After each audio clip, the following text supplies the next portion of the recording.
we will start electricity.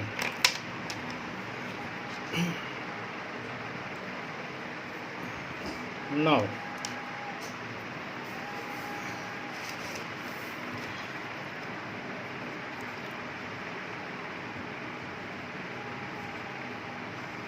electricity, that is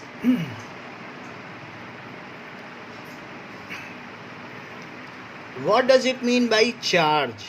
charge क्या चीज़ होती है? It is fundamental property of matter.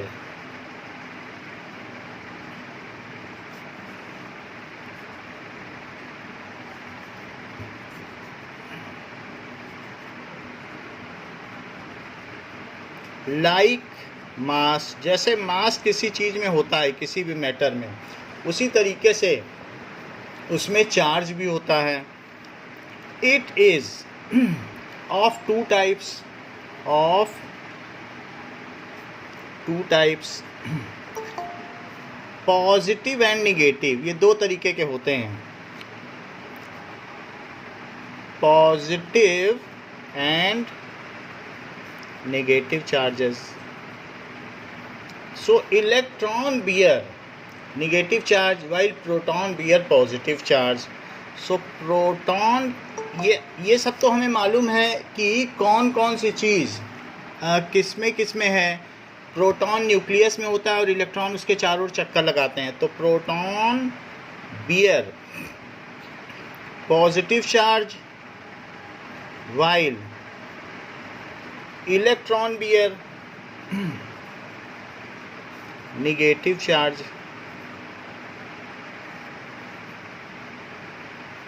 ऐसा होता है. अच्छा, चार्जेस के बारे में हम लोगों ने एक्सपीरियंस भी किया है. कभी कभी आप क्या करते हो, किसी दरवाजे को टच करते हो तो इलेक्ट्रिसिटी फील होती है कि अचानक आपको शॉक लगता है, या कहीं पर किसी आप स्विच में, कभी आप लोगों को ऐसा हुआ है कि इलेक्ट्रिक शॉक लगा हो तो कहीं झटका लग जाता है, अचानक स्पार्क हो तो हाथ हट जाता है. या ऐसा कई बार होता है कि स्वेटर में से क्रैकलिंग साउंड आता है, तो जब हम स्वेटर उतारते हैं तो उसमें क्रैकलिंग साउंड आता है. तो we have experienced many a time charges, क्योंकि जब when two dissimilar things are rubbed with each other, then electrons are transferred from metal to non metal. Metal से नॉन मेटल में ट्रांसफ़र होते हैं, क्योंकि मेटल की टेंडेंसी इलेक्ट्रॉन देने की है, तभी तो मेटल कैटायन बनाते हैं, जैसे Na+, Zn2+, Mg2+. तो मेटल अपने इलेक्ट्रॉन दे देते हैं और नॉन मेटल ले लेते हैं. तो कोई भी दो चीज़ों को रब किया जाएगा तो चार्जेस पैदा होते हैं. Let us see some videos regarding charges. Sir video थोड़ा ब्लर है. हाँ, अभी क्लियर हो जाएगा. जब किसी डिसिमिलर चीज़ को हम देखते हैं तो उसमें क्या होता है, देन देयर इज़, आप देखो इसमें क्या हो रहा है कि उसको उन्होंने रब कर दिया, तो जो शुगर है वो उसमें क्या हो रहा है, सर इसे स्टैटिक इलेक्ट्रिसिटी कहते हैं ना. हाँ, स्टैटिक इलेक्ट्रिसिटी. जब हम रब करते हैं तो ये देखो, एक इन्होंने इसको प्लास्टिक को अपने बालों में रब कर दिया तो बबल वहीं जा रहा है उसके पीछे. तो इस तरीके से you can see that there is the effect of charge. अब देखिए,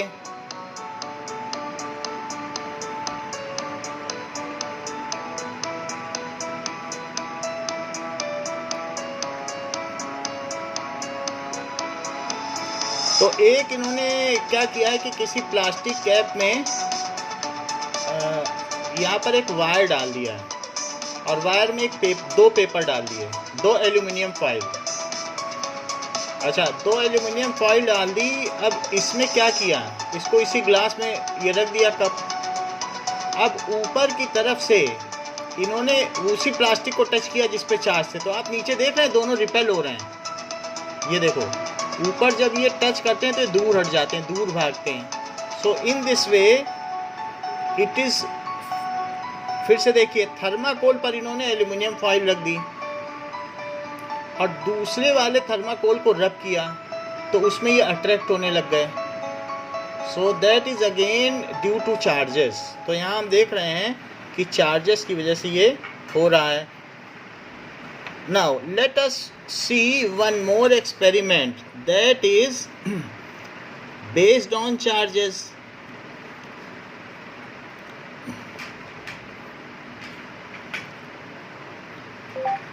static electricity on balloon. So हम बैलून में भी इसको देखेंगे कि किस तरीके से ये होता है। Now Hi, I'm Jared, and welcome to Fun Science Demonstrations for Young Learners. What's more fun than a balloon, huh? And we've all been there. How many of you have ever scrubbed a balloon on your इसको hair आप and you felt dry this kind hair of में weird scrub करें। force and you're trying to hang it on a wall? That's science. And science tells us our big idea for the day, that all matter is made up of charges, positive and negative charges. And science tells us that positive and negative charges attract.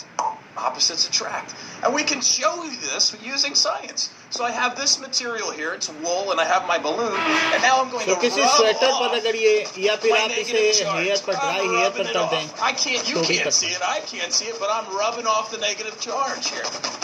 Now, I rubbed off the negative charge, and I have the negative charge on this balloon. And I have the positive charges on these pieces of paper, these little guys. Let's see if they can attract. Woo, they're jumping on. They're jumping off. So it Why is did some getting of them fall off? Attracted. Why did some of them stick on? That gets a little complicated, So, but you can check out our link but below. यहाँ पर हमने It has देखा some कि great ऐसा interactive हो सकता है। discussions and examples Now for you there to are really process and see and think about. other Science is so experiments cool. that also can be seen. Now Rub a balloon it on is your based on charges. Bring it near another balloon hanging by a देखिए string. उसके hair भी खड़े हो गए हैं, तो charges की वजह से रिपेल हो रहे हैं, तो that we will see you.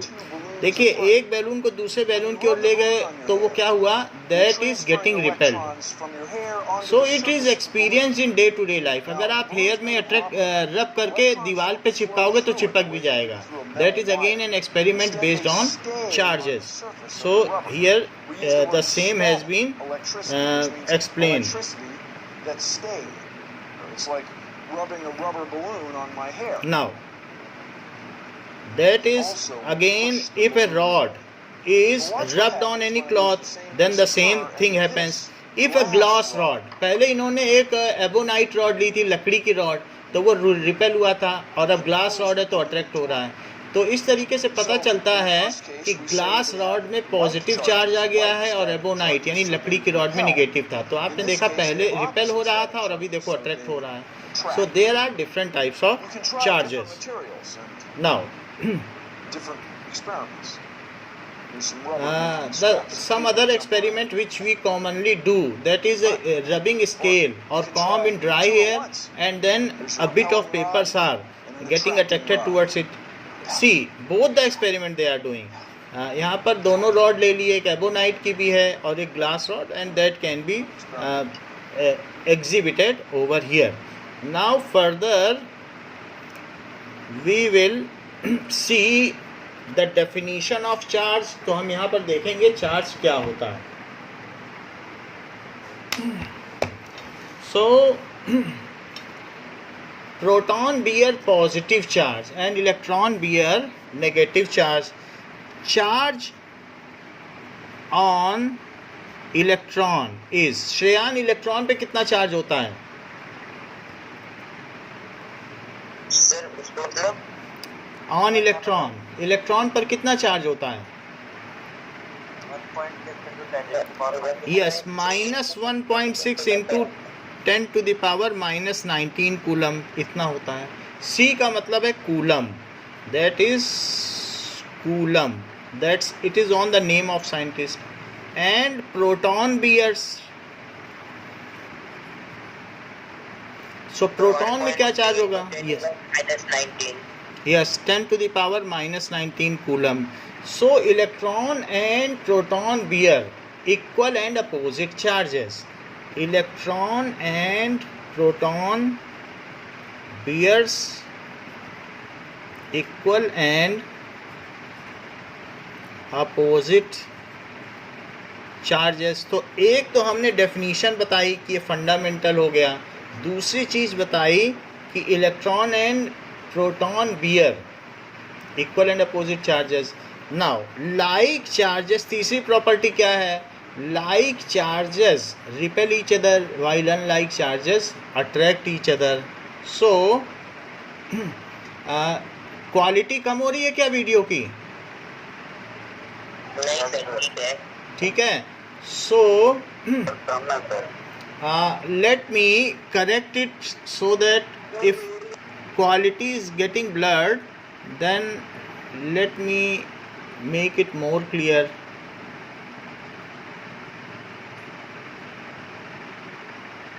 Now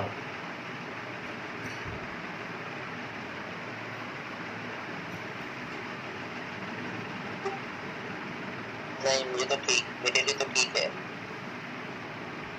okay, now electron and proton bears equal and opposite charges. Like charges, जो like charges हैं वो repel each other. यार माइक ऑफ है आपका। बोलिए। सर वही नहीं भाषा।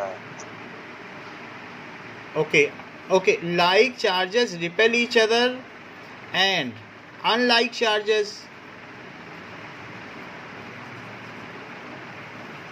attract each other. तो ये भी एक प्रॉपर्टी है कि जैसे अगर इलेक्ट्रॉन एंड इलेक्ट्रॉन हैं तो वो क्या करेंगे? दूर भागेंगे। और अगर इलेक्ट्रॉन एंड प्रोटॉन है तो क्या होगा? पास आएंगे, अनलाइक हैं। और अगर प्रोटॉन और प्रोटॉन हो गए तब क्या होगा? तब भी रिपेल करेंगे। तो एक और प्रॉपर्टी हो गई कि इसमें रिपल्सन और अट्रैक्शन दोनों होता है। नेक्स्ट प्रॉपर्टी क्या है?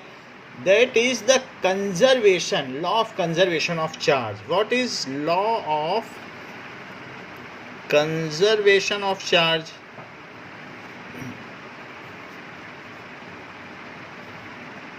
That is charge can neither be created nor be destroyed. Charge को न क्रिएट किया जा सकता है न डिस्ट्रॉय किया जा सकता है. जैसे law of conservation of mass है वैसे ही total charge of universe is constant. Charge can neither be created nor be destroyed. तो ना तो इसे क्रिएट किया जा सकता है न डिस्ट्रॉय किया जा सकता है. Total charge in universe is constant. इसको कहते हैं law of conservation of charge. Next is quantization of charge. Quantization of charge. Quanta का मतलब क्या होता है?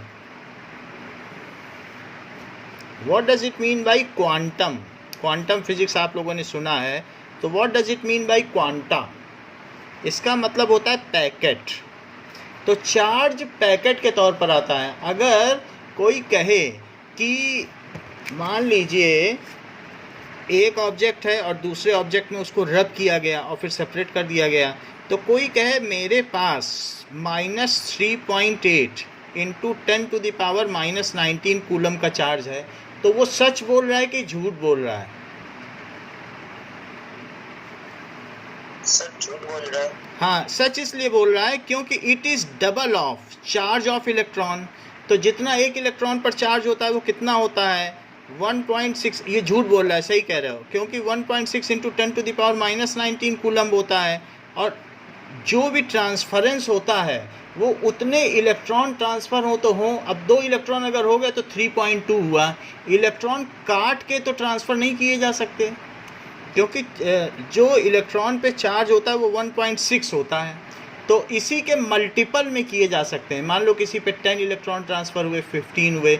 अगर बाहर में ½ लीटर का दूध का पैकेट मिलता है और किसी से कह दो कि मुझे 600 ml चाहिए, एक पैकेट काट के 100 ml दे दो, तो क्या वो दे देगा? तो वो तो कहेगा एक पैकेट ले जाओ या 2 पैकेट ले जाओ, मैं काट के तो नहीं दूंगा. तो उसी तरीके से चार्ज जो है वो इसके मल्टीपल के तौर पर ही ट्रांसफ़र हो सकता है.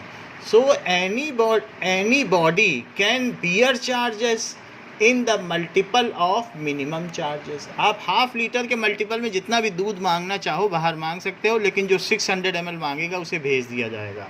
सो anybody, it is called packetization of charge. चीज़ें यहाँ पैकेट में मिलेंगी और एक खुदरा नहीं मिलेगी। फुटकर में कोई चाहे कि हमें इतना चाहिए मेरी मर्जी से, तो नहीं मिलेगी। So any body can bear charge in multiple of minimum possible charge। तो जो मिनिमम पॉसिबल चार्ज है उसी के ही मल्टीपल, इंटीग्रल मल्टीपल के तौर पर रखा जा सकता है। इंटीजर से मल्टीप्लाई करो, फ्रैक्शन से भी नहीं, integral multiple of minimum possible charge. तो किसी भी बॉडी में जो टोटल चार्ज होगा it is n into charge of electron. So charge of electron भी कह सकते हो या charge of proton.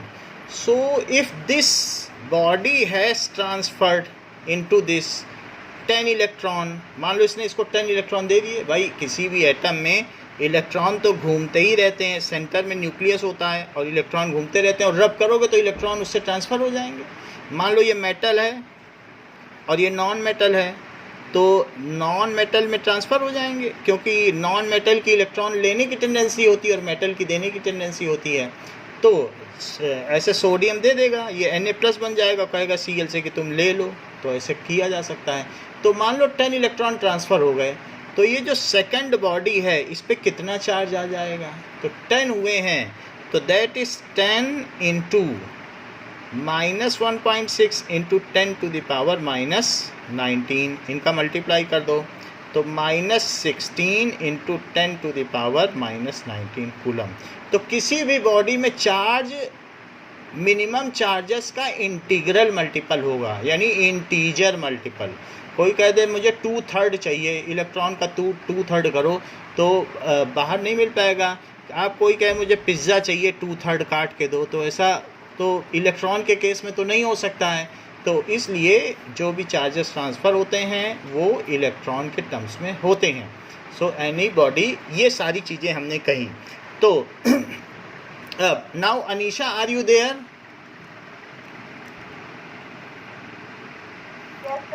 Okay, now state quantization of charge.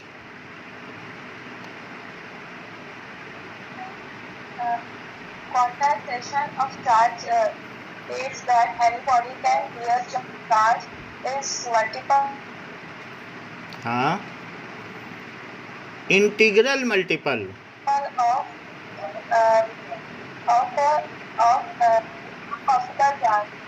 of the minimum possible charge।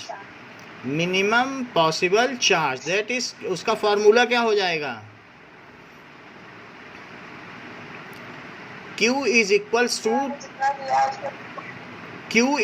to NE, where N is an integer। N यहाँ पर क्या है कि कितना इंटीजर है, उसकी वैल्यू 1 हो सकती, 1 इलेक्ट्रॉन ट्रांसफ़र हुआ, 2 इलेक्ट्रॉन ट्रांसफ़र हुआ। N इज़ इंटीजर, तो ये फार्मूला हो गया Q is equals to NE। Now Kunal, are you there? Yes, sir. So tell the law of conservation of charge. आवेश के संरक्षण का क्या सिद्धांत है? Sir, the charge can neither be created nor be destroyed. So total charge of universe is conserve, total charge conserve है। Also define charge, charge क्या होता है?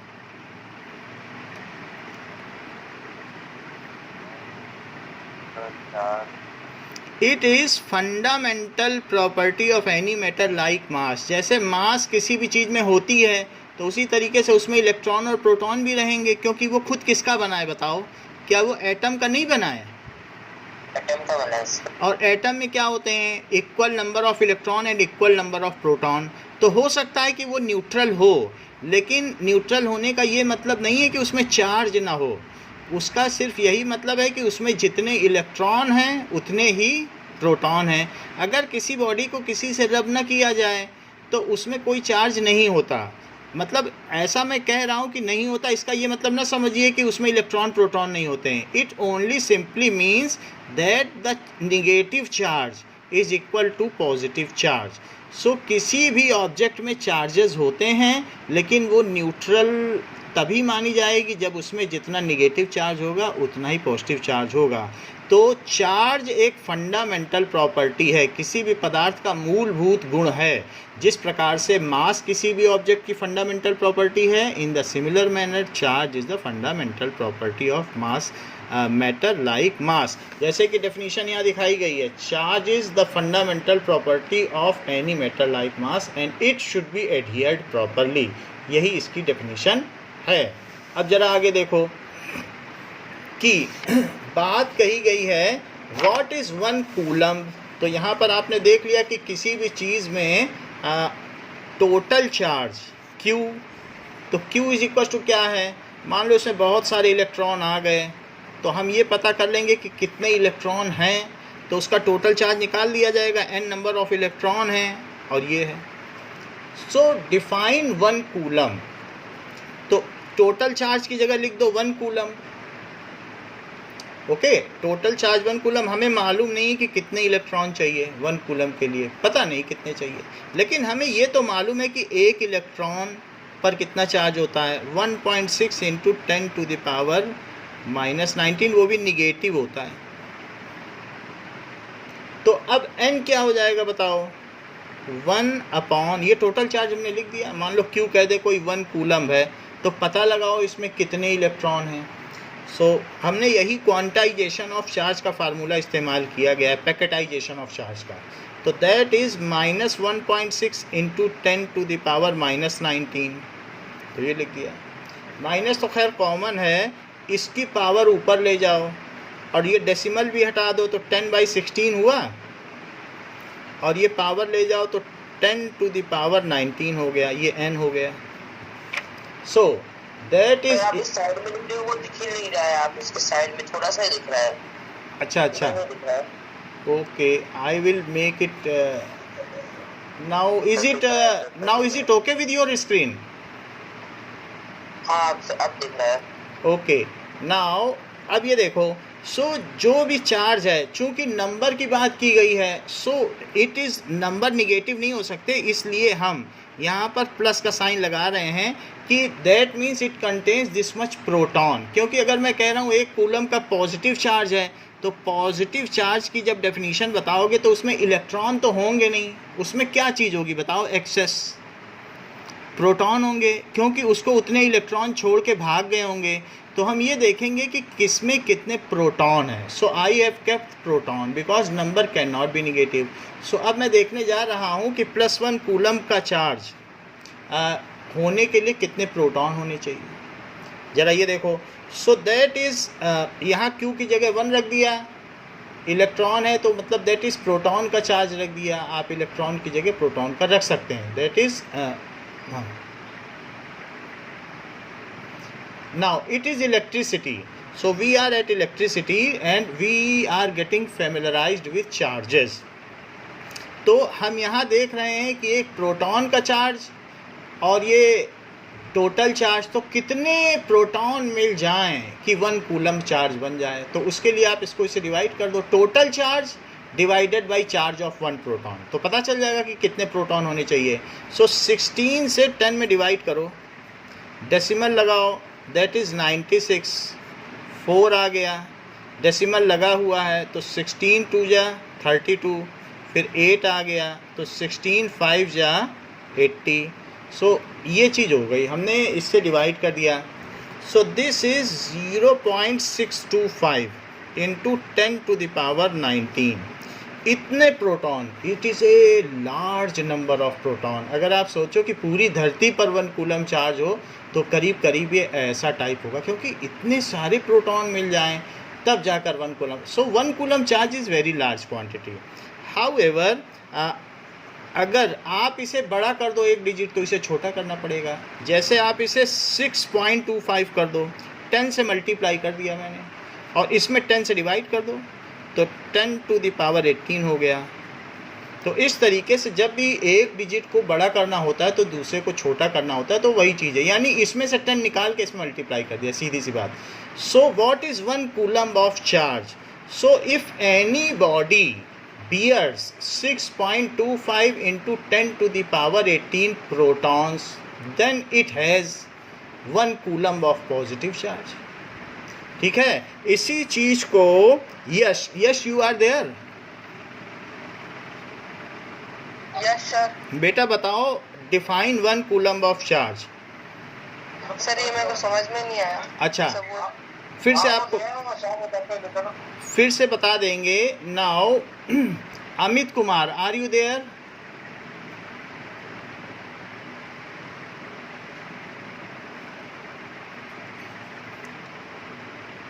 सो इफ एनी बॉडी बियर्स, इस चीज को मैं फिर से बता दूंगा, if any body bears 6.25 into 10 to the power 18 protons, then it has 1 coulomb of charge. It is said that it has 1 coulomb of charge। सी छोटा रहेगा, चार्ज। जैसे फिर से समझो इस बात को, मान लो किसी भी बॉडी में अगर कोई कहे कि 9.6 into 10 to the power -19 coulomb charge है, और ये आपसे पूछे कि इसमें कितने प्रोटॉन हैं, क्योंकि प्लस चार्ज है तो प्रोटॉन ही पूछेगा, तो आप कैसे बताओगे? So number of protons is equals to Q upon charge of proton. Number of protons की वैल्यू कैसे निकालोगे? Number of proton is equals to, जैसे कई बार ऐसे होता है कि total volume upon volume of 1 brick, तो टोटल कितनी ब्रिक लगी आपके घर में निकल आता है। ऐसे total area divided by area of 1 tile, ऐसे 9th में क्वेश्चन किए तो टोटल टाइल्स निकल आती हैं। तो total charge divided by charge on 1 proton, total charge ये है। तो क्या कोई प्रेडिक्ट कर सकता है कि इसमें कितने प्रोटॉन होंगे?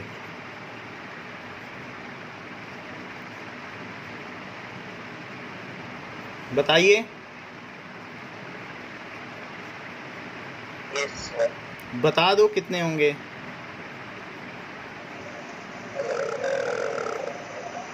कितने हो सकते हैं?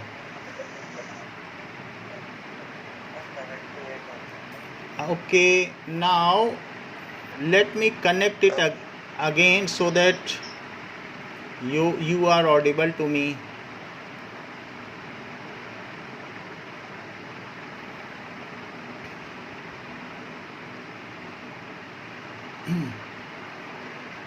नहीं आ रहा। ओके, नाउ सर 4 हो सकते हैं। 4 हो सकते हैं, और कोई? सर 6 हो सकते हैं। सो इट इज 6, यानी यहाँ पर आपने बता दिया 6। तो इसी तरीके से अगर कोई किसी बॉडी पे ये बोल दे कि 1 कूलम चार्ज है, +1 कूलम चार्ज बता दिया उसने, तो वो पूछ रहा है कितने प्रोटॉन होंगे ये बताओ। तो सेम हम फार्मूला लगाएंगे जैसे अभी ऊपर किया। तो यहाँ पर n is equals to Q by charge on 1 proton, ऐसा किया जा सकता है। जैसे Q is equals to N ही करते हैं, तो Q is equals to NP कर दो, पॉजिटिव चार्ज है तो। माइक ऑफ है शायद। बोलो। ओके, नाउ यहाँ पर देखो, now am I audible? Yes sir. Sir 6 answer होता है। Okay, 6 it is correct. So now I had noticed whatever you have answered. My mic was off.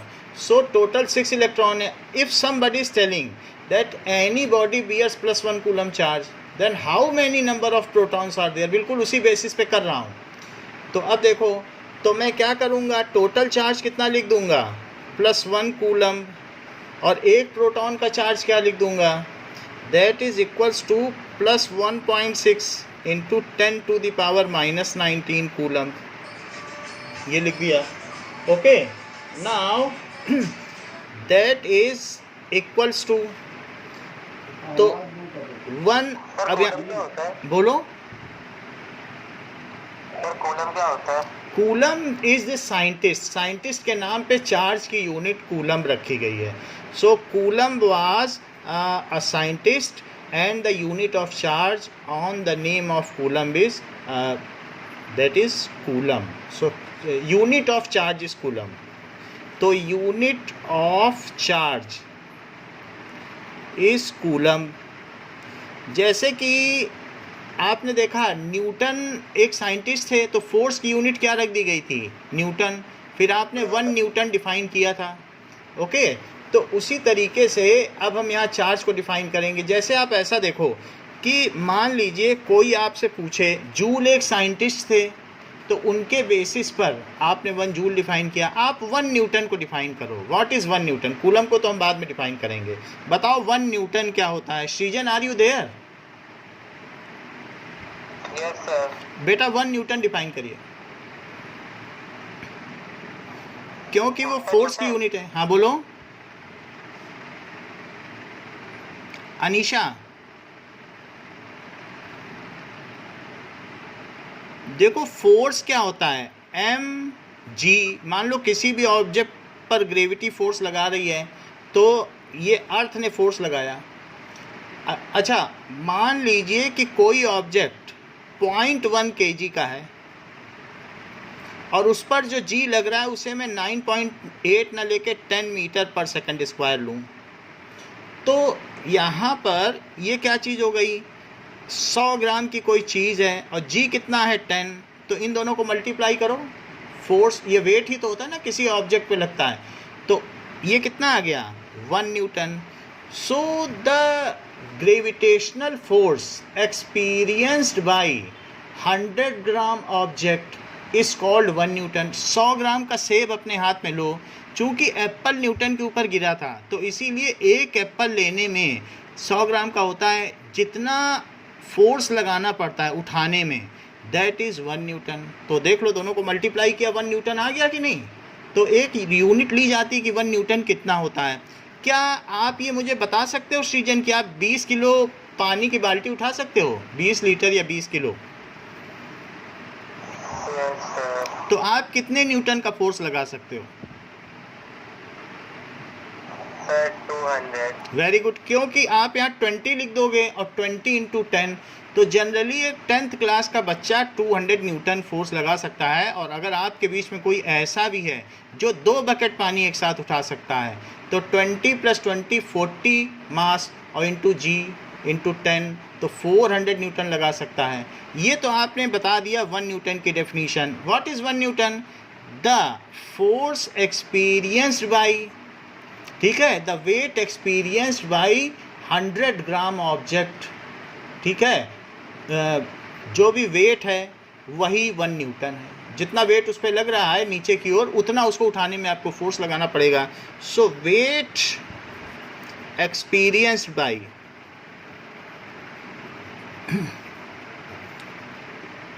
100 gram object is 1 newton. तो बेटा सृजन मुझे 1 joule की डेफिनीशन बताओ. 1 joule भी बहुत बेसिक चीज़ है. जूल एक साइंटिस्ट है, तो उसके बेसिस पर वर्क डन की यूनिट जूल बनाई गई. बोलो. हाँ सर हीट वाला है दूसरा वाला. बोलिए. 1 joule. What is 1 joule? Joule work की यूनिट है ना. न्यूटन फोर्स की यूनिट हो गई, और जूल किसकी यूनिट है? वर्क की यूनिट है. तो बताओ वर्क क्या होता है? Force into displacement. So force into displacement is work. तो नाउ कैन यू गेस कि 1 जूल कैसे आएगा? इफ 1 जूल तो 1 न्यूटन मीटर भी जा सकता है. लो देखो, इन्होंने कितनी अच्छी तरीके से डिफाइन कर दिया.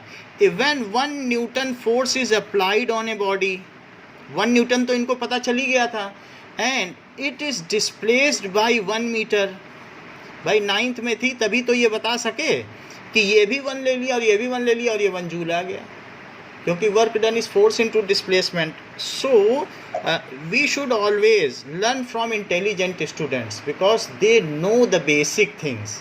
तो जैसा कि इन्होंने बताया कि if we apply 1 newton force on any object and it get displaced by 1 metre, then it is said that the work done by external agency is 1 joule. तो इन दोनों को मिला के क्या हो गया? 1 जूल। सो अभी हम आपसे फिर पूछेंगे जिससे दूसरे बच्चों को सीख मिल सके। So if 1 newton force is applied on a body and it gets, जो सारी चीज़ें हैं किसी फार्मूले में सबको 1 रख दिया करो तो ये आ जाएगा। अब यहाँ पे हम इसे 1 नहीं रख सकते थे, ये 10 था तो इसे 0.1 रख दिया जिससे कि ये 1 आ गया। सो जो भी उस पर वेट लगता है 100 ग्राम ऑब्जेक्ट पर तो उसको 1 न्यूटन कहते हैं। So if 1 newton force is applied and it get displaced by 1 meter, then work done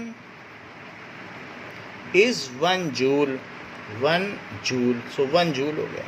अच्छा, इतनी बात हो गई। अब हम पता करना चाहते हैं, अगर हम चार्ज की यूनिट जानना चाहते हैं तो हमें ये पता कर लेना चाहिए कि 1 कूलम्ब क्या है, तो उसके बेसिस पे हम पता कर लेंगे। एक और चीज़ हम बेसिक चीज़ पूछ लें आगे बढ़ने से पहले। अगर अनीशा एक एप्पल को, जो कि 100 ग्राम का एप्पल है, अगर उस एप्पल को आपने 1 मीटर उठा लिया, 1 मीटर उठा लिया, तो बताओ आपको कितना काम करना पड़ेगा? एप्पल 100 ग्राम का है बेटा, तो बताओ कितना काम करना पड़ेगा? यहाँ तक उठा के ले गए। What is the work done in lifting 100 gram apple by 1 metre? अपने सर पर रख लो एक एप्पल, कितना काम करना पड़ेगा? Has anybody idea about it? बोलो। कैलकुलेट कर रहा हूँ। हाँ 1000 सर। Very good. जैसे इन्होंने बताया, अब इसका मैं आपको सबको भी कैलकुलेशन बता दूं, क्योंकि जो वर्क डन होता है वो फोर्स इनटू डिस्प्लेसमेंट होता है। सो फोर्स कितना लगाना पड़ा? mg के बराबर, क्योंकि उस पर एक वेट लग रहा है नीचे mg, तो उतना ही फोर्स ऊपर लगाया और डिस्प्लेस किया। तो कितना मास था बताओ उस एप्पल का? 0.1। g कितना लगा? 10। उठाया कितना? 1 मीटर। तो बताओ 0.1 इंटू 10 कितना हुआ? 1 इंटू 1। तो जैसा कि अभी ये किसने आंसर दिया 1 जूल? सृजन इज सो टैलेंटेड। तो जैसा कि सृजन ने हम सबको, बोलो। So as Srijan has told the work done in lifting an apple up to height of 1 metre is 1 joule. एक सेब को 1 मीटर उठाने में जितना काम किया जाता है वही 1 जूल है। सो इस तरीके से Asmit has responded. So Asmit was very correct to respond because responding is the main thing. Answer may be corrected, for that I am there, but who is responding first, that is adhered, getting adhered first. So it is more important to respond. तो जैसा आप लोगों ने बताया, एक सेब को 1 metre उठाने में जो काम किया जाए that is 1 जूल। अब हम अस्मित से ही पूछेंगे, डिफाइन 1 जूल।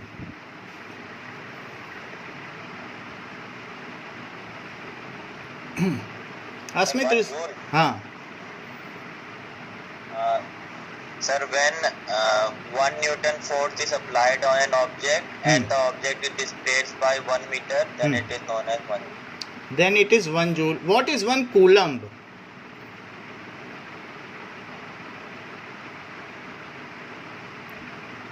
वन कूलम को देख लें, क्योंकि 1 कूलम पे आप रुक गए हैं। So let us see it again. अब यहाँ पर देखो, If a proton has 6.25 into 18 charge, then it is known as then it is known as 1 coulomb. ये सृजन की आवाज़ है, किसकी आवाज़ है? श्रेयान बेटा। श्रेयान बेटा, ऐसा बोलो कि if an object has 6.25 into 10 to the power 18 proton charge मत बोलो, प्रोटॉन। यदि किसी बॉडी में इतने प्रोटॉन है, क्योंकि नंबर निकाल रहे हो ना, यहाँ नंबर निकाल रहे हो, तो क्या लिखोगे? 10/16, डेसिमल ऊपर ले गए और ऊपर क्या लिख दिया? 10⁻19। कूलम से कूलम कट गया। तो बताओ 10/16 को हमने डिवाइड किया था, क्या आया था? 0.625 इंटू 10⁻19, और इसी को बड़ा कर दो तो 6.25 इंटू 10⁻18। इतने प्रोटॉन्स होने चाहिए। तो एक बार श्रेयान आप फिर से रिपीट करो। Sir, one object have 6.25 into 10⁻18 protons, then it has a charge of 1 coulomb. बहुत अच्छा बताया, मैं इस चीज़ को लिख लेता हूँ। इतना अच्छा आपने बताया कि गिफ्ट देने का मन कर रहा है। So if any object, sir आपने ऊपर लिखा हुआ है। लिखा हुआ है? अच्छा, तो अगर हमने ऊपर लिख दिया तो फिर से नहीं लिखेंगे। Now Anisha tell, define -1 coulomb charge.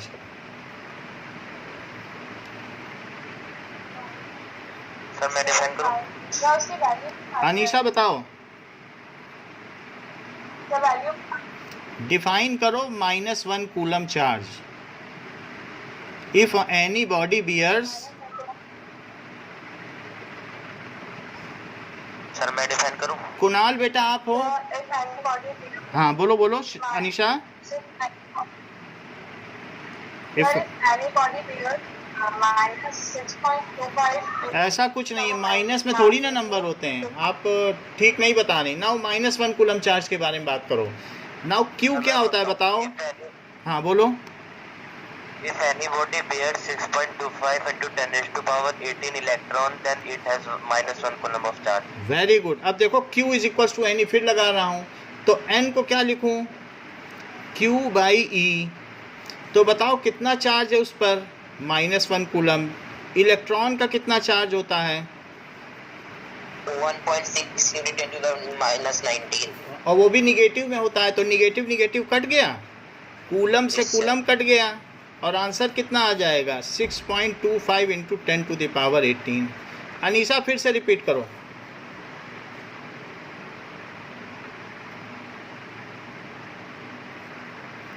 You are responding late. Now Kunal, are you there?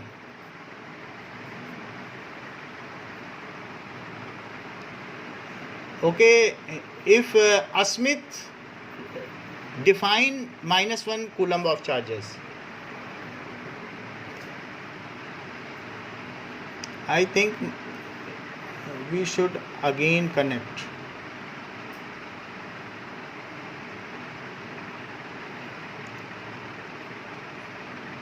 Now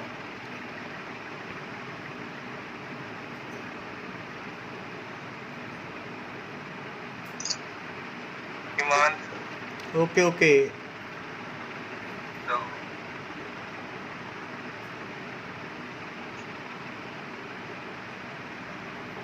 Now, Anisha, am I audible? yes sir. बेटा बताओ -1 coulomb of charge.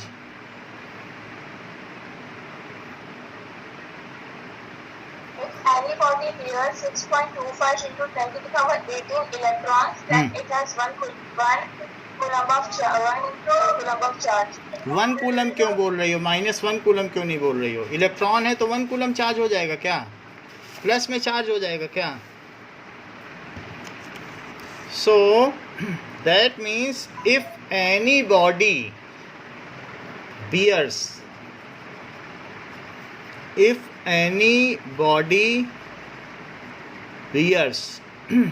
6.25 into 10⁻18 electron, then it has, और इलेक्ट्रॉन ही मत बोलो, access electron, क्योंकि electron proton तो सभी में होते हैं, तो इतने एक्स्ट्रा इलेक्ट्रॉन होने चाहिए। ऐसे ही जब 1 कूलम चार्ज करोगे तो वहाँ भी बोलना एक्सेस प्रोटॉन, सिर्फ ये ना बोल देना कि सिर्फ प्रोटॉन, वहाँ भी आपको क्या बोलना पड़ेगा?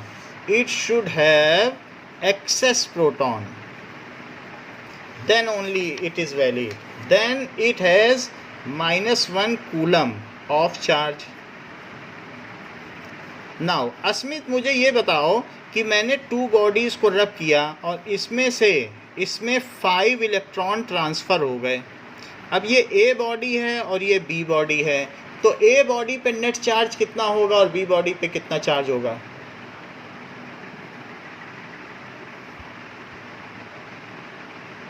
सर ए का होगा 5 into 1 minus 1.6 into 10 to the power 19। तो 5 से मल्टीप्लाई कर दो ना, तो 8.0 नहीं हो जाएगा? 10 to the power minus 19 coulomb, क्योंकि इस पर प्लस चार्ज होगा, इलेक्ट्रॉन निकल गए हैं और इस पे आ गए हैं, तो इस पे कितना चार्ज होगा? सर इस पे नेगेटिव में होगा, minus 8.0 into 10 to the power minus 19 coulomb. Okay, it is correct. इसमें मेटल कौन सा है और नॉन मेटल कौन सा है? सर ए मेटल है, बी नॉन मेटल है। ये मेटल हो गया और दूसरा non metal. Now one more property of charge is there, charges can be added और सब्ट्रैक्टेड एल्जेब्राइकली। नेक्स्ट प्रॉपर्टी क्या है? That is charges can be added और सब्ट्रैक्टेड एल्जेब्राइकली।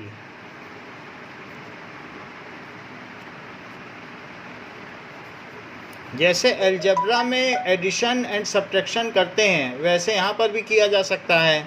नाउ जैसे किसी भी बॉडी में -2 कूलम चार्ज है, +5 कूलम चार्ज है और -1 कूलम चार्ज है, यानी ये Q1 है, ये Q2 है और ये Q3 है, तो इस पे नेट चार्ज क्या होगा? Sir +2 charge. हाँ, तो जैसे अलजेब्रा में एडिशन करते हैं, बिल्कुल उसी तरीके से यहाँ भी किया जा सकता है। That is -2 and +5 and -1, so it is +2 coulomb charge. So this is again a property of charge की अलजेब्रा की तरह इसे ऐड और सब्ट्रैक्ट किया जा सकता है। Now as we are now familiar with charges, so we are coming to our basic point, what is electricity? So what is electricity? Flow of charges constitute electricity. That is flow of charges.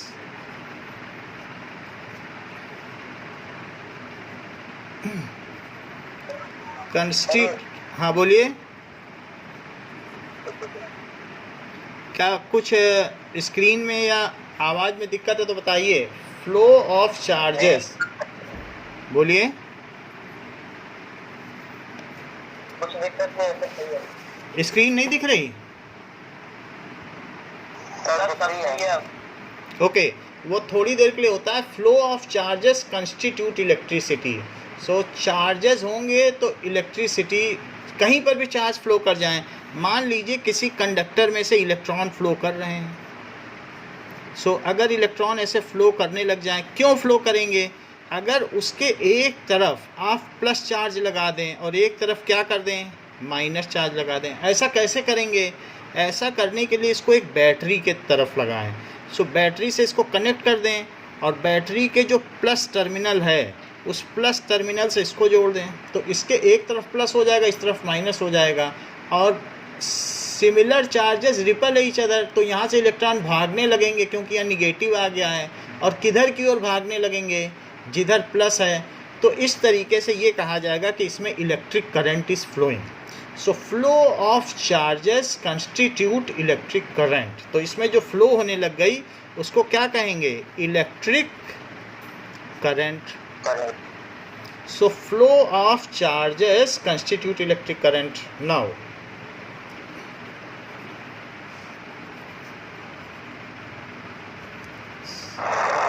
constitute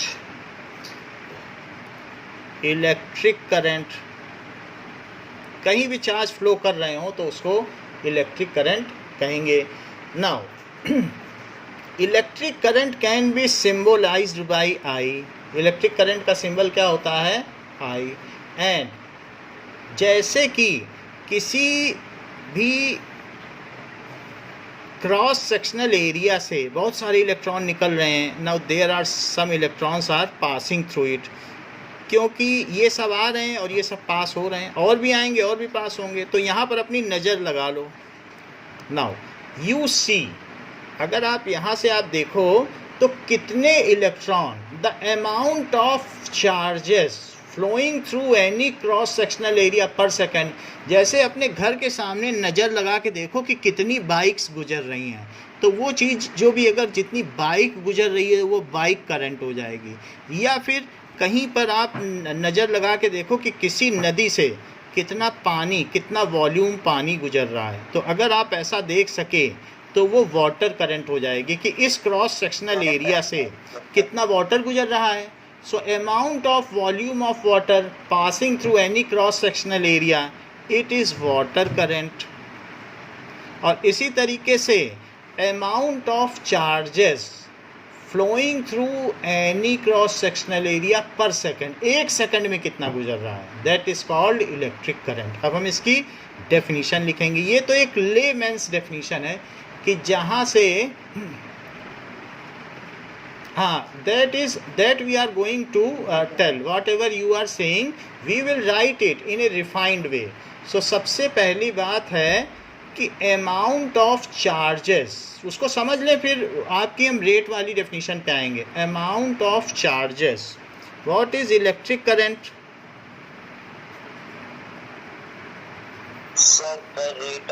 हाँ, उसको अभी हम आएंगे, उसको थोड़ी देर में आएंगे। That is amount of charges, कि कितना चार्ज कहीं से गुजर गया। मान लीजिए इस क्रॉस सेक्शनल एरिया से 3 कूलम चार्ज गुजर गया, और ऐसा 2 सेकंड में गुजर गया। 2 सेकंड में हमने देखा 2 सेकंड हुआ और 2 सेकंड में 3 कूलम निकल गया। तो क्या बता सकते हो कि इस क्रॉस सेक्शनल एरिया से कितनी इलेक्ट्रिसिटी प्रोड्यूस हो रही है या कितनी इलेक्ट्रिसिटी फ्लो कर रही है? 1.5 एम्पियर, यानी कि 1 सेकंड में जितना चार्ज, हाँ, 1.5 ampere. So amount of charge flowing through any cross sectional area, any cross sectional area per second is called electric current passing through that cross sectional area. It is called electric current passing through that cross sectional area.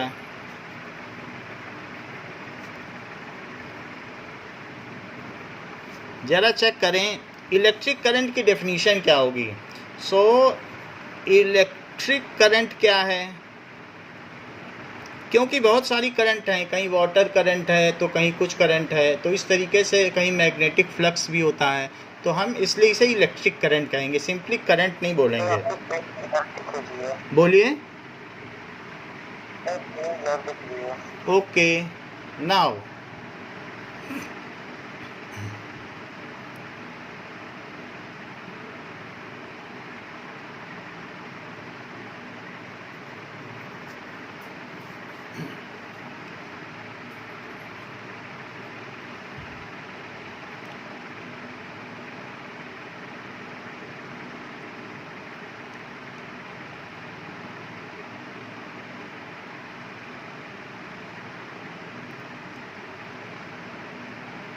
now is it okay? Yes sir. So ठीक है, total charge upon time, जैसे कि आपने ऊपर देख लिया कि 3 coulomb charge पास हुआ और 2 सेकंड में हुआ, तो आपने कह दिया कि 1 सेकंड में 1.5 पास हुआ होगा।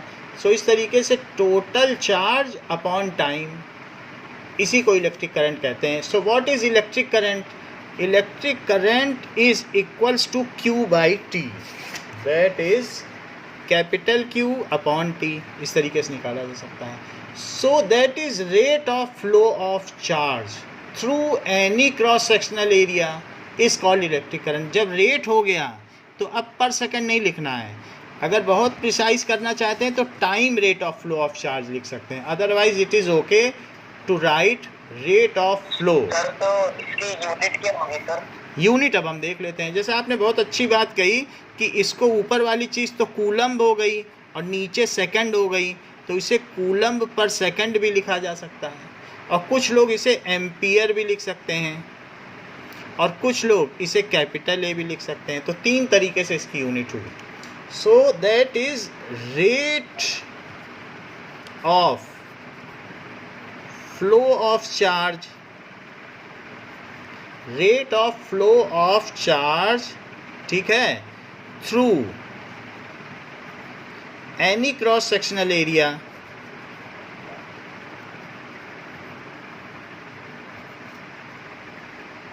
is called electric current flowing through that cross sectional area.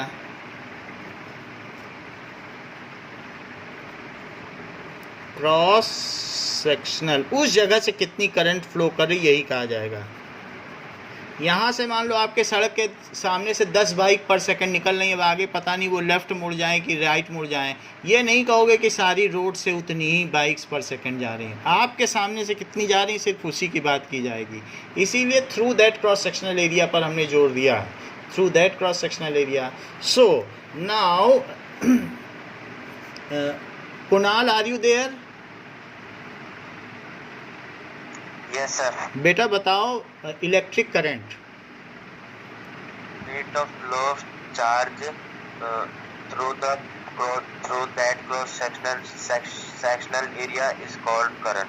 हाँ, through any cross sectional area is called electric current passing through that cross sectional area, ठीक है।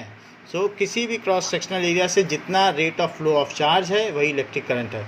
अब अगर ऐसी बात है तो I is equals to Q by T, तो Q को भी 1 कर देना, T को भी 1 कर देना, और यहाँ 1 एम्पियर आ जाएगा। मुझे 1 एम्पियर की डेफिनेशन कुणाल ट्राई करके बताओ। 1 एम्पियर, हाँ, 1 ampere is equal to 1 coulomb, हाँ, 1 कूलम पर टाइम। हाँ, ऐसे बोलो। और कोई बता सकता है? सर मैं बताऊं? 1 कूलम पर एम्पियर। कौन बता रहा है, बताइए, नाम के साथ बताइए। सृजन आप हैं? Yes sir. बोलो बेटा। Sir, when 1 coulomb of charge is flowing in 1 second, then it is called 1 ampere. ये it is little lame and definition very primitive. Asmit आप बताओ। Sir, 1 coulomb charge per second is known as 1 ampere. Anisha?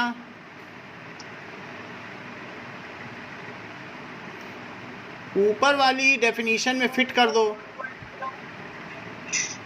So the rate of coulomb in 1 second is known as 1 ampere.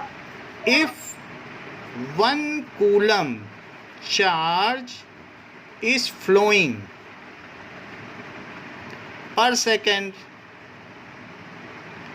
through any cross sectional area, ये sentence नहीं छोड़ना है, cross sectional area, नहीं तो अधूरा sentence होगा। If 1 coulomb charge is flowing in 1 second through any cross sectional area, ठीक है, पर second through any cross sectional area, तो क्या होगा?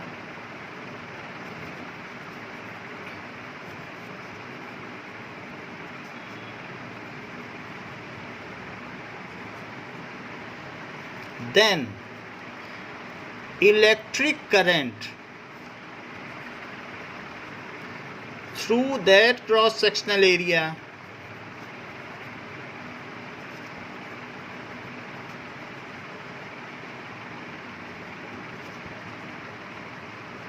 is 1 ampere. तो उस क्रॉस सेक्शनल एरिया से गुजरने वाली इलेक्ट्रिक करंट क्या हो जाएगी?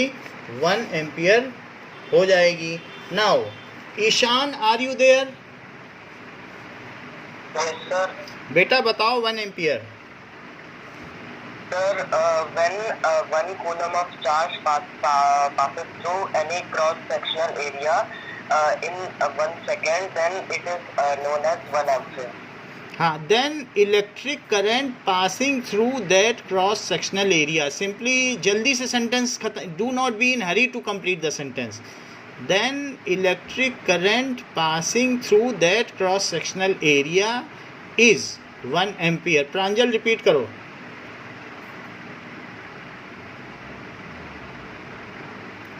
प्रांजल, आर यू देयर?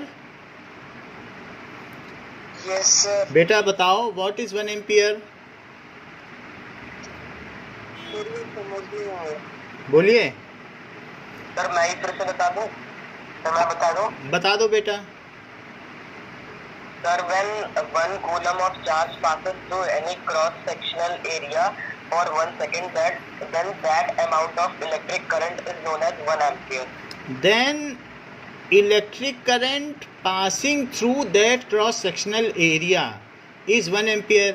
यदि किसी भी प्रतिच्छेदक क्षेत्रफल से 1 कूलाम आवेश प्रति सेकंड प्रवाहित हो रहा है तो उस प्रतिच्छेदक क्षेत्रफल से बहने वाली विद्युत धारा 1 एम्पियर होगी. That is very simple. Hindi में भी सिंपल है और इंग्लिश में भी है. ये इफ़ किसी क्रॉस सेक्शनल एरिया से. हाँ, फिर से करो. When 1 coulomb of charge is flowing in 1 second in any cross-sectional area, then that electric current flowing in that cross-sectional area is 1 ampere. हाँ, ये बात सही है. It is 1 ampere. नाउ अब हमें जबकि 1 एम्पियर पता चल चुका है तो व्हाट इज़ 1 मिली एम्पियर? तो 1 मिली एम्पियर कितना होता होगा? Sir, 1/100. 1/1 मिली का मतलब है 1000th part of ampere. 1000th मिली का मतलब ही होता है 1000th पार्ट ऑफ एम्पियर. तो 1/100 1000th of ampere, that is -3 ampere. 1 milli ampere. अच्छा, सेंटी का क्या मतलब होता है बताओ? Sir, सेंटी का 1/100 होगा. हाँ, that is 100th part of ampere. 100th किसी का भी 100th पार्ट ऑफ एम्पियर. तो वो कितना हो जाएगा? -2 एम्पियर. किलो का मतलब क्या होता है? Sir, 1000. 1000th time of ampere. So that is equals to 1000 time of ampere. तो वो कितना हो जाएगा? 1000 ampere. That is 10⁻³ ampere. Deci का क्या मतलब होता है?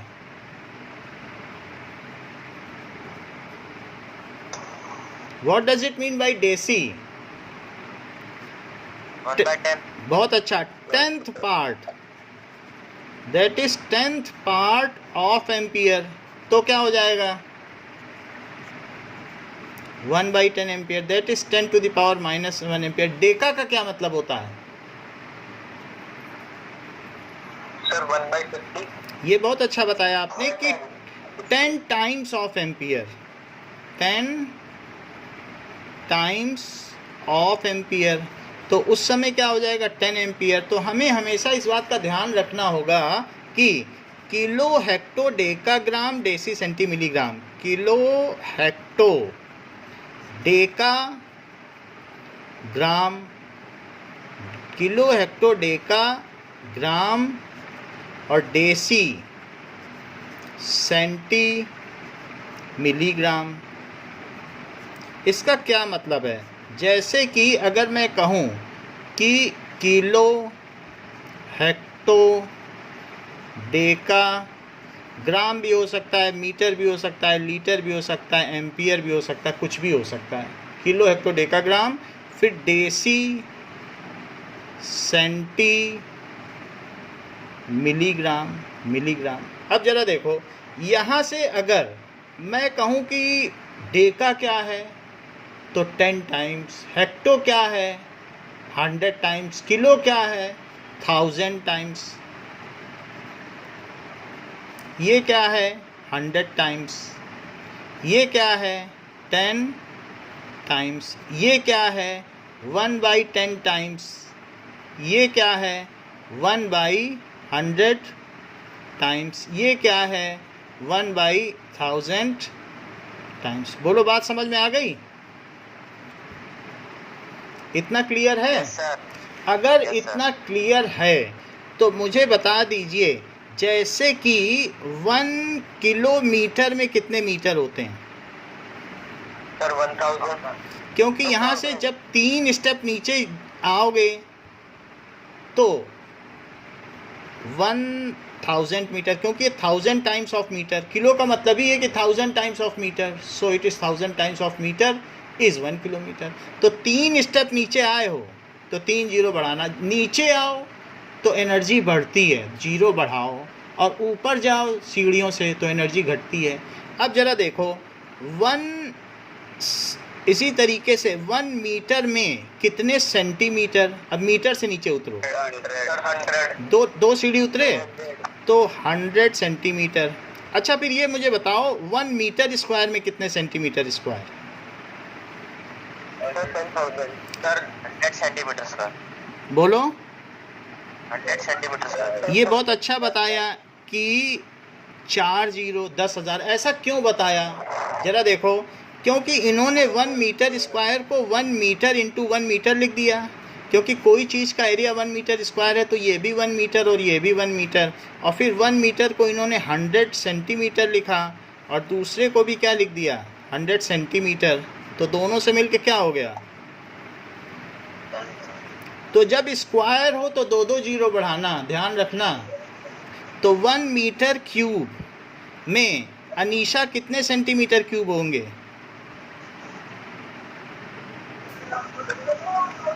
सर 1 मीटर क्यूब में कितने सेंटीमीटर क्यूब होंगे?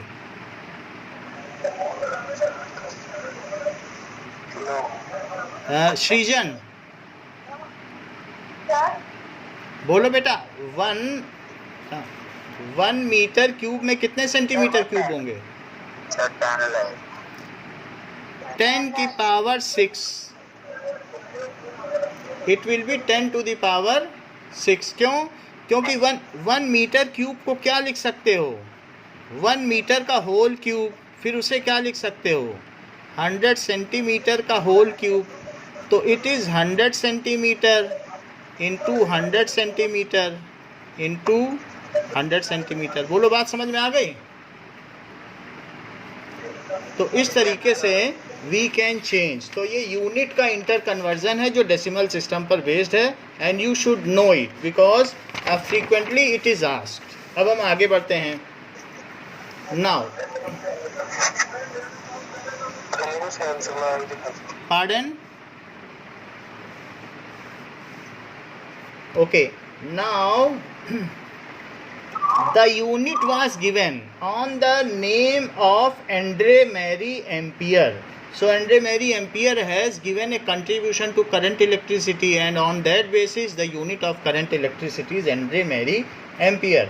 What is the meaning of electric circuit? Electric circuit क्या होता है? सर, एक पाथवे या फिर एक सर्किट जो इलेक्ट्रिक करंट पास करता हो। बिल्कुल ठीक। सो एनी क्लोज्ड पाथ, ठीक है, कंसिस्टिंग ऑफ, उसमें क्या क्या चीज होगी? कंसिस्टिंग ऑफ, एक तो बैटरी होगी, बैटरी और यह सेल होगा। जब बहुत सारे सेल हो जाते हैं तब बैटरी कहा जाएगा। सिंगल सेल है, जैसे खिलौनों में अगर 6 सेल लग गए तो कहा जाएगा बैटरी इसकी ख़राब हो गई है, तब या ये कहेंगे बैटरी वीक हो गई है, क्योंकि उसमें बहुत सेल लगे हैं। So a group of cell is called battery. कभी भी आप देखोगे आपके मम्मी जब बोलती हैं कि टॉर्च की बैटरी ख़राब हो गई, वो कभी भी नहीं बोलेंगी टॉर्च की सेल ख़राब हो गई, क्योंकि वो जानती हैं कि उस टॉर्च में बहुत सारे सेल लगे हैं। आप कभी भी नोटिस कर लेना। So any closed path consisting of battery.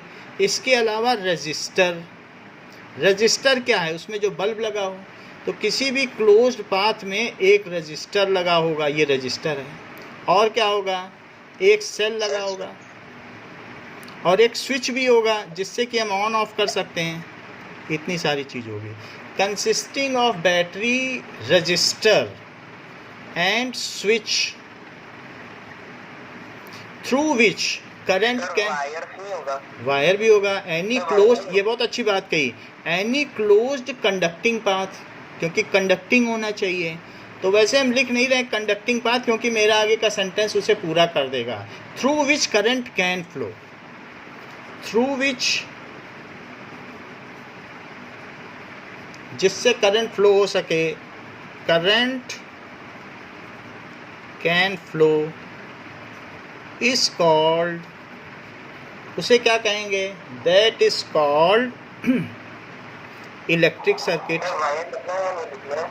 नहीं लिखना है क्योंकि एनी क्लोज्ड पाथ आ गया ना, तो उसमें कॉपर की स्ट्रिप भी हो सकती है बहुत चौड़ी चौड़ी, और या फिर वायर भी हो तो वायर हो सकता है, तो हम क्यों मेंशन करें। सो it is called electric circuit. तो सर्किट क्या है, जिसके थ्रू करंट पास हो सके बस, और उसमें ये। तो हम ये देखते हैं इलेक्ट्रिक सर्किट होता क्या है। हमने इसमें क्या ले लिया, सेल लगा दिए, 2 सेल लगा दिए तो बैटरी हो जाएगी। एक एलईडी बल्ब ले लिया और एक ऑन ऑफ स्विच ले लिया।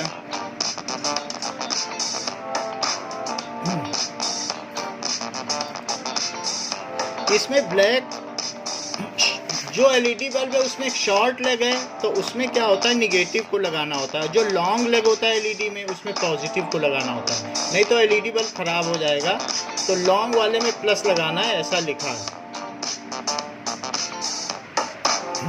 ओके, तो हमारे जो बैटरी के टर्मिनल्स हैं उसमें प्लस माइनस, तो आप जानते हैं कि जो रेज्ड है दैट इज़ पॉजिटिव। ऐसा कर दिया। अब हम आगे देखेंगे, इसमें स्विच लगा दिया। देखिए ये स्विच है, इससे ऑन ऑफ कर सकते हैं, तो बल्ब जल गया। तो इस तरीके से any closed path through which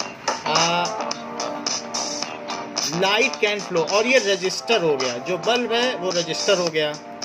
इसी चीज़ को इसमें ये प्लेस कर देंगे तो ये प्रोजेक्ट हो जाएगा कि इलेक्ट्रिक सर्किट। सो ये ब्लू करके इसी पे पेस्ट कर दे रहे हैं और लेबलिंग कर देंगे। ये देखो, तो if it is labelled then it is now this is electric circuit. इसको ऑन ऑफ करेंगे तो जल जाएगा। Now we will see. ये तो इलेक्ट्रिक सर्किट हो गया। Further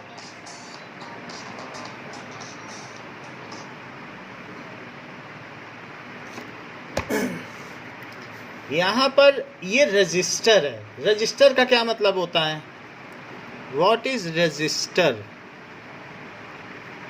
so register is a conductor which offers hindrance in flow of current, या which resist flow of current. ये भी एक कंडक्टर है, लेकिन ये क्या करता है, it offers hindrance, it resist flow of current. जो करंट को फ्लो करने में बाधा उत्पन्न करे उसे रजिस्टर कहते हैं। ऐसा करने में इलेक्ट्रॉन को अपनी सारी की सारी energy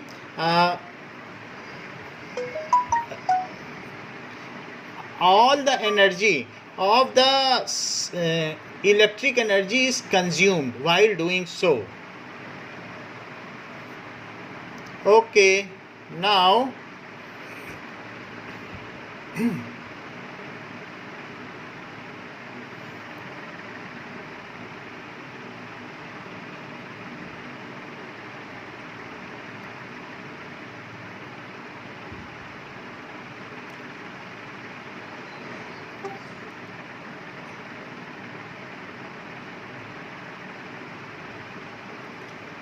see what is resistor. So resistor क्या चीज होती है? Now resistor it is a conductor. Sir हाँ बोलिए। सर वो वीडियो भी नहीं दिखा था सर, अच्छे से पूरा ब्लर था। अच्छा, अभी दिख रहा है? हाँ सर अभी सही है। एंड वो वीडियो जो हमने आपको दिखाया था वो ठीक से नहीं दिखा? सर वीडियो आपको बात भी नहीं आ रही थी। ओके ओके ठीक है। It is register is a conductor, तो which resist flow of current, which resists flow of current, जो करंट को फ्लो करने में बाधा उत्पन्न करे उसे रजिस्टर कहते हैं। एग्जाम्पल है टंगस्टन वायर। तो ये जो बल्ब आते हैं पुराने बल्ब, इसमें टंगस्टन वायर होता है, वो रजिस्टर का काम करेगा। So tungsten wire that is a kind of register. Now तो ऐसे एलईडी बल्ब है, LED bulb is again a register. So there are several kinds of register which we can see. तो ये जैसे हमारे पास भी एक रजिस्टर है, सो ये 10 ओम का रजिस्टर है। तो अगर मैं इसमें दोनों ओर अगर क्या करूं, वायर लगा दूं, तो इसमें ये बहुत हीटेड हो जाएगा। So anything this is a kind of register. तो यहाँ पर देखो वायर की कॉइलिंग की गई है, sir it is A register. तो ये एक रजिस्टर है। सर हाँ बोलो। सर ये 10 के आगे क्या लगा हुआ था? वो ओम लिखा हुआ है, वो हम आगे पढ़ेंगे, इसी में 1-2 पेज के आगे आएगा। वो यूनिट है रेजिस्टेंस की, कि कितना रेजिस्टेंस वो प्रोड्यूस कर रहा है। सो इट इज़ 10 ओम। तो किसी भी चीज़ में एक यूनिट होती है, तो वो हम देख लेंगे कि ओम क्या है, वो उसकी यूनिट है, साइंटिस्ट का नाम है।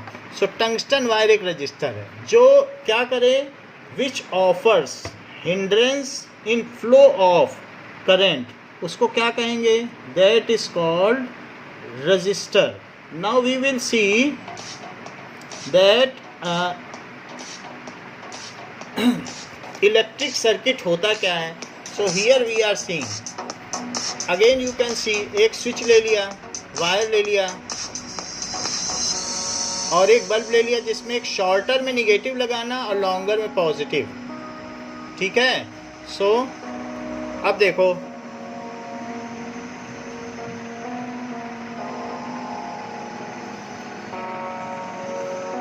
नाउ अब देखिए, there are 3 bulbs have been taken, और 3 बल्ब को ये एक साथ एक कनेक्ट कर दे रहे हैं। सो एक नया इलेक्ट्रिक सर्किट बन जाएगा। जैसे झालर बनाई जाती है वैसा ही ये कर रहे हैं।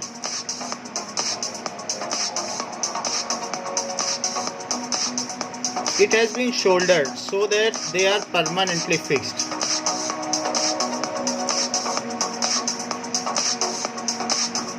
पॉजिटिव को नेगेटिव से जोड़ा गया है, प्लस को माइनस से। नाउ अब देखो, एक 9 वोल्ट की बैटरी भी मिलती है बाजार में। तो 9 वोल्ट की एक सेल आप ले आओ,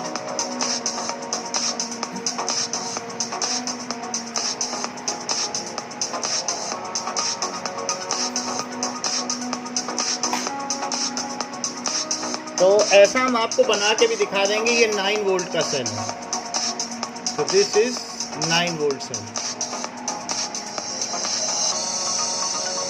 अब देखिए, इन्होंने सर्किट बना दिया है,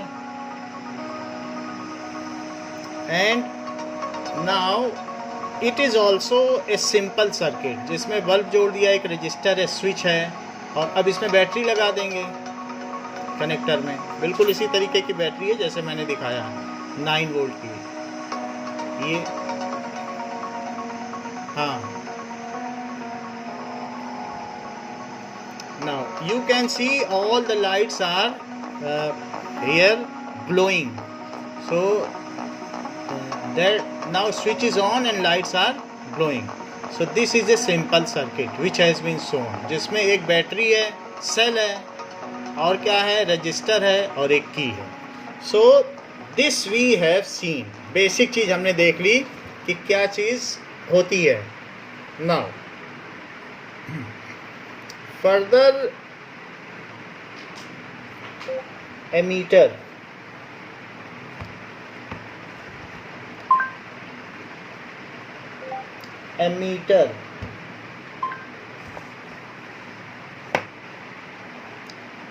now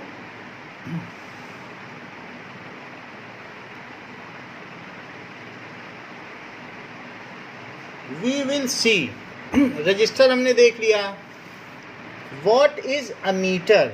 Any device which flows the current, जिससे करंट फ्लो हो सके, उसको क्या कहेंगे? That is called ammeter. So what is ammeter?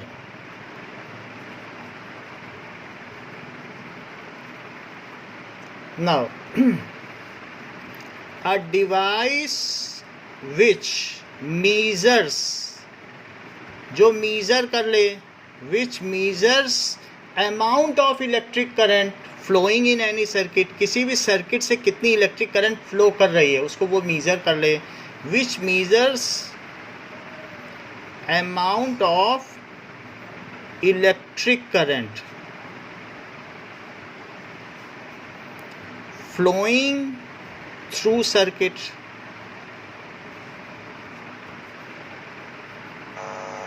Sir हाँ बोलो. सर स्क्रीन का मतलब सर स्क्रीन कलर कुछ दिख नहीं रहा था इसलिए. ओके नाउ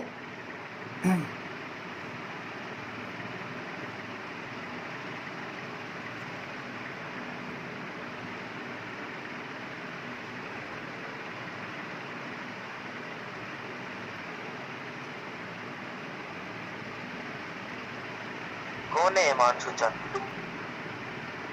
कितना मैसेज अभी ठीक है. कोई शान के देख स्क्रीन पे काला काला दिख रहा है. हाँ पूरा एकदम काला. अभी ठीक नहीं आया. टूटा हुआ है. Is it not? दोस्तों स्वागत है आपका वाईफाई स्टडी जेई. बेटा अभी क्लियर है कि नहीं? सर देखो सर बच्चे क्या कर रहे हैं. इज स्क्रीन क्लियर और नॉट? सर आपका माइक ऑफ है sir.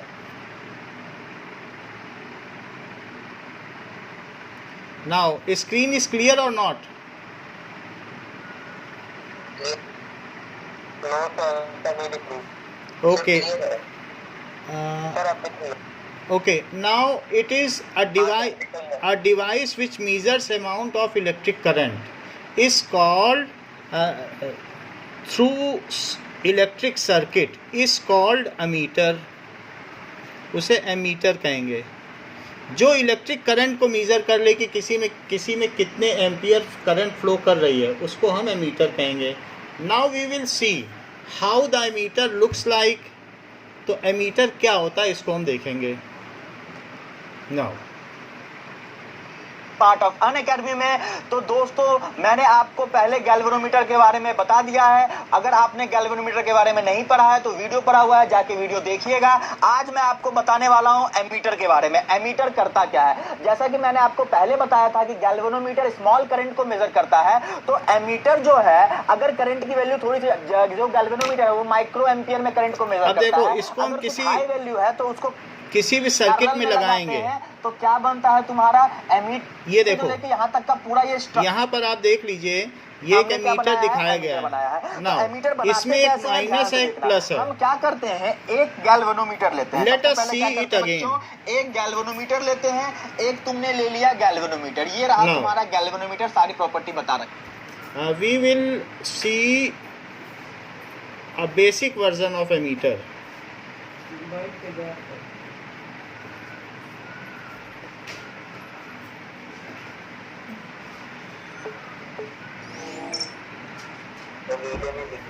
Okay, it will be seen now.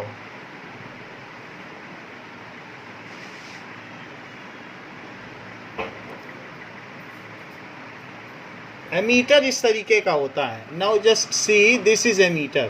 कि अगर ये एक एमीटर है. Subscribe Technical Umesh channel and press the bell icon for latest video updates. Now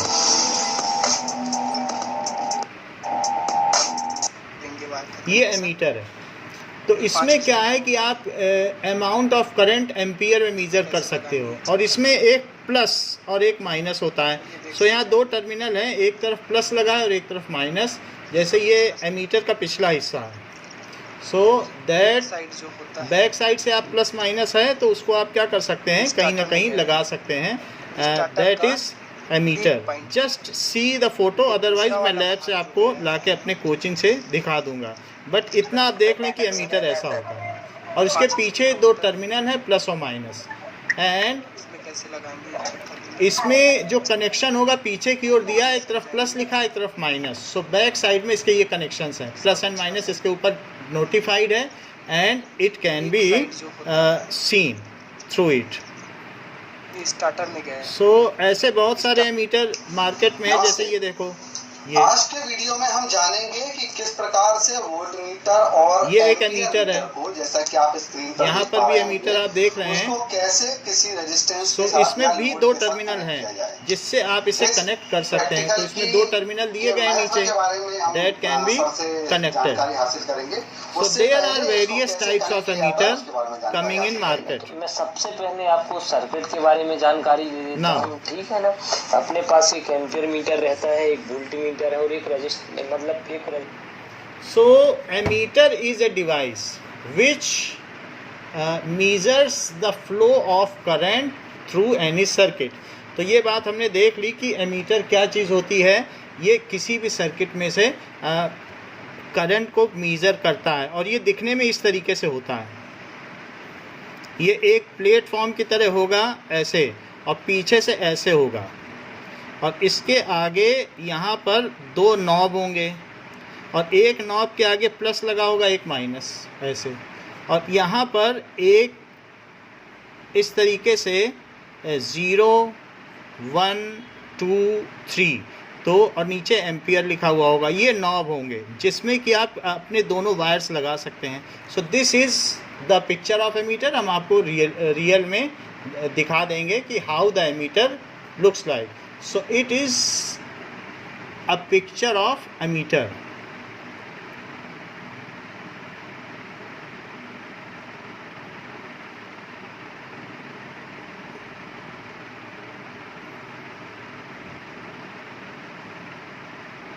cycling करने चलेंगे आज। सर वो वीडियो आपको डालना। ओके सर आवाज आ रही है सर? हाँ आवाज़ आ रही है। Now you have seen, you have taken an idea of ammeter कि किस तरीके से दिखता होगा। वीडियो ब्लर थी सर। ओके अभी ठीक आ रही है? नहीं सर अभी ठीक हो गई सर, अभी नॉर्मल रहा सर, इसलिए वीडियो। सो ये एमीटर है। अगर आप इसे किसी में लगाएंगे तो किस तरीके से लगाएंगे, ये चीज़ अब हम देखते हैं। तो एमीटर हमने देख लिया, how the ammeter look like. And now जो आज की वीडियो है उसका लिंक विद ऑडियो आपके पास चला आएगा, उसमें हर एक चीज़ क्लियर होगी। ज़रा आप देखिए कि इसमें सबसे पहले ये बल्ब है, और यहाँ पर आपने एक सेल लगा दिया, ये स्विच लगा दिया, स्विच का सिंबल है, और यहाँ पर एमीटर लगा दो। ये ध्यान रहे कि ये स्विच, ये जो आपका बैटरी है या सेल है, इसका ये प्लस टर्मिनल है, जो लंदी है उसे प्लस टर्मिनल कहते हैं।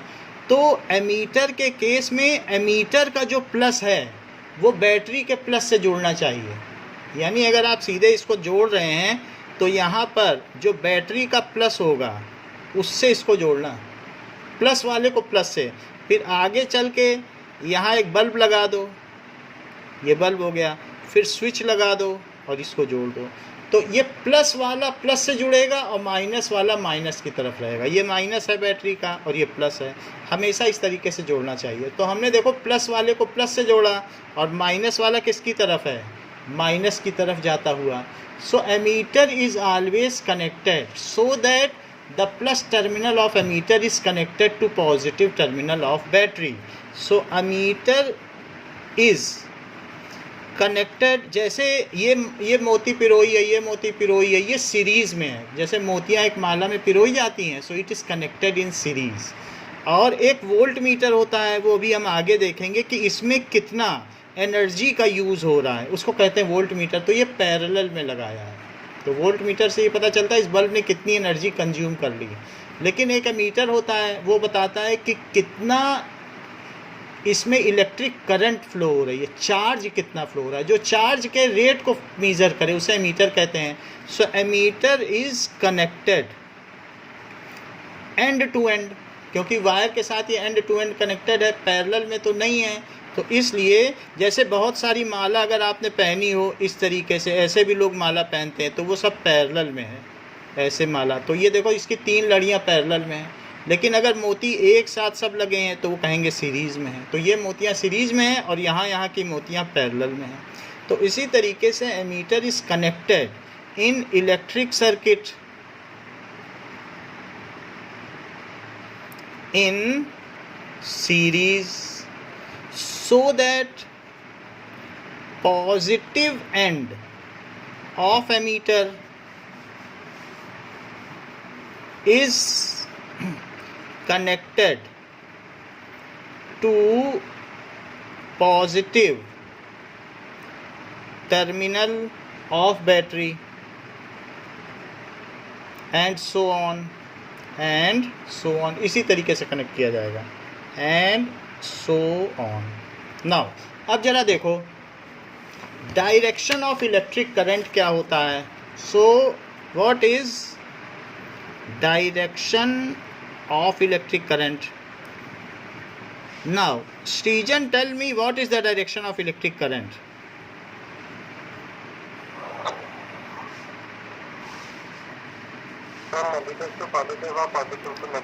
ये ठीक बता रहे हैं। It is opposite to flow of charges of electron. ये किसके अपोजिट होता है? It is opposite to flow of charges of electron.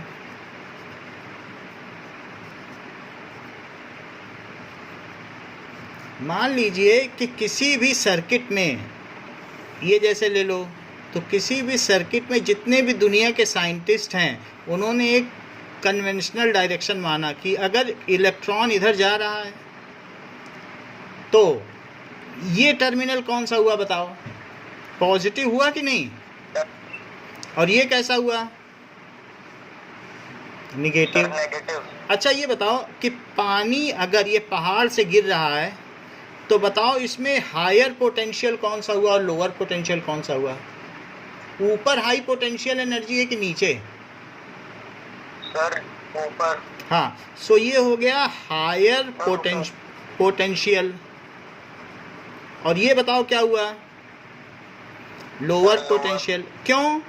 क्योंकि mgh जिसकी हाइट कम होगी, हाँ सर, हाइट डिक्रीज होती है तो फिर उसकी एनर्जी कम हो जाएगी, mgh पोटेंशियल एनर्जी। तो बताओ वाटर करंट कहाँ से कहाँ मूव करती है?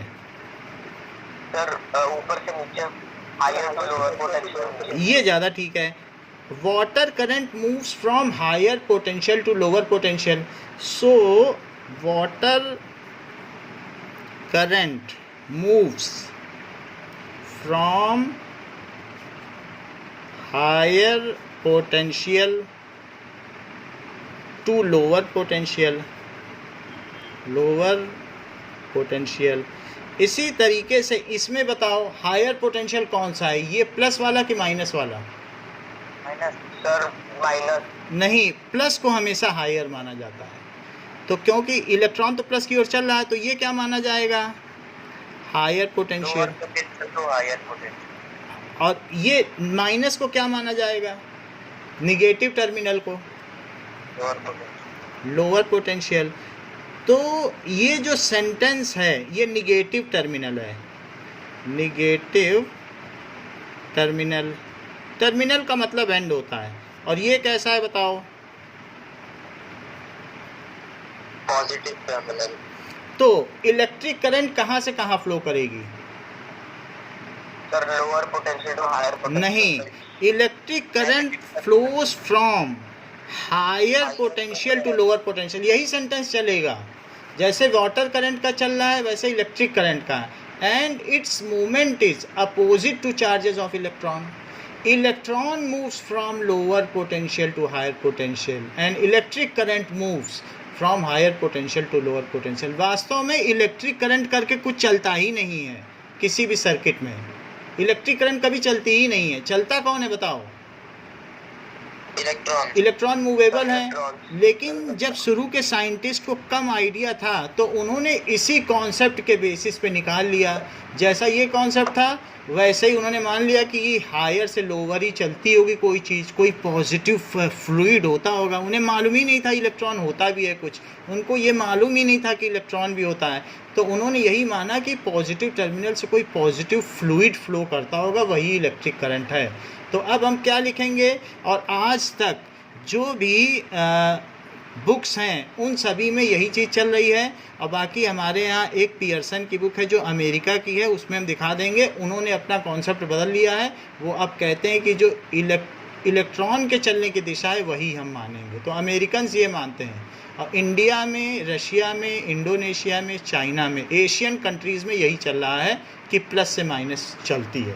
तो चाहे आप रशिया की जो है रेसनिक हॉलीडे ले लें या और जो दूसरे बाहर की जितनी भी बुक्स हमारे यहाँ रखी हैं हम सब में दिखा देंगे, उसमें हायर से लोअर दिखाया गया है। तो ज़रा इस सेंटेंस को कंप्लीट करें। तो क्या अनीशा आप मेरी हेल्प करेंगी कि इलेक्ट्रॉन कहाँ से कहाँ चलते हैं और साथ ही साथ इलेक्ट्रिक करंट कहाँ से कहाँ चलती है? ज़रा सेंटेंस पूरा कराइए।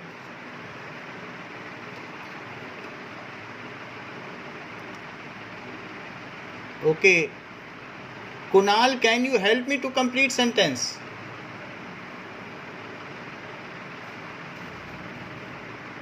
Electron moves from, ये कहाँ से कहाँ चलते हैं? From lower potential to higher potential. Moves from lower potential to higher potential. While electric current moves opposite to flow of electron,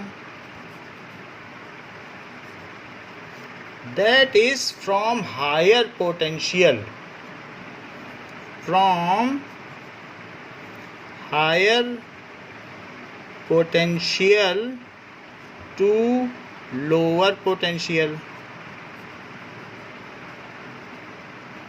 Am I audible?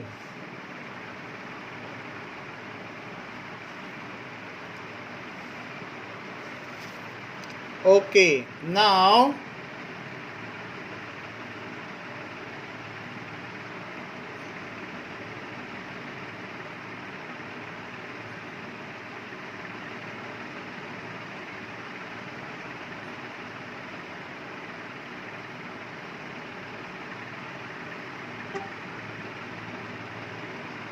Sir आपको हमारी आवाज आ रही सर अब?